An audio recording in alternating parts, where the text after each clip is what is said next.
Arkansas Governor Asa Hutchinson, a Republican, came out this week and admitted, oops, I shouldn't have signed a ban on mask mandates in my state now that COVID numbers are going through the roof again. I messed up, is the message that we got from Arkansas's Republican Governor Asa Hutchinson this week. Here's a couple quotes I want to read here. And this is what Hutchinson said.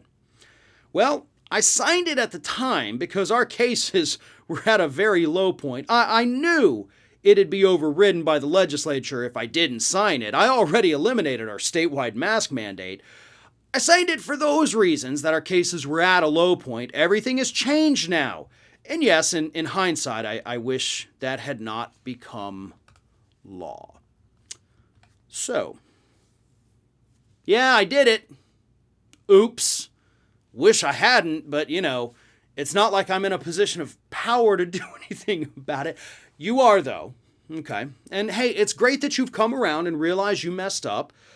Too little, possibly too late at this point. He is, of course, now asking the legislature to at least overturn the part of the law that doesn't allow school districts to decide whether to put mask mandates in place. So at the very least, Asa Hutchinson is out there begging the Republican-controlled legislature, can you guys at least make it to where school districts get to make their own decisions about protecting the kids? But folks, this is what happens. This is why you can't have these reactionaries as leaders. They give in to the worst of their constituents. The people who say that masks are tyranny or that masks are somehow oppression. They're neither, by the way.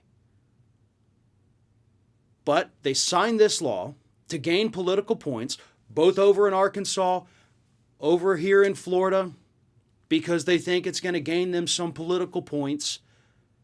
And then boom, everything blows up. And their hands are essentially tied at this point. Now, over here in Florida, Ron DeSantis could come out and make the same kind of statements that Asa Hutchinson has. Because at least Hutchinson had the good sense to be like, whoa, folks, I messed up so bad. Of course, he wasn't that extreme with it. But DeSantis is over here watching, again, as we just had a day where 20,000 people got diagnosed with COVID. I have family members in the hospital right now down in South Florida in the ICU. So this is a personal thing for me. It is a political thing for me. It does hit close to home for me. And DeSantis is doubling down, saying, yeah, Biden, I'm going to stand in your way. I am not going to comply. I am not going to listen to the CDC. I am not going to let anyone other than me decide what's best for the millions and millions of residents here in the state of Florida that, oh, by the way, are dropping dead because of my idiotic decisions. DeSantis' poll numbers have also taken a massive hit because of this. As I mentioned, the one poll, obviously he's trailing his Democratic rival. That one will change, hopefully for the better. But his approval rating has now fallen to 43% as of this morning. Now, 43%, still not horrible. But when you consider the support that this guy had, he has dropped by double digits in just the last month. That's how extreme this is. That's how extreme he is. And the residents are waking up to it. And they're waking up to it every time another relative goes into the hospital. They're waking up to it every time they have to put another family member in the ground. It's terrifying and it's horrible that this is what it's taking some people to finally wake up and realize that sometimes you have to put the science over the politics. But people are starting to see exactly how dangerous DeSantis' policies truly are. He's not going to pull an Asa Hutchinson. He's not going to come out and say, I screwed up, I regret this. He's going to continue to double down because he thinks it's going to help him politically, even though the numbers show it's doing the exact opposite. I'm Farron Cousins, sitting in for David Packman today. We'll be right back.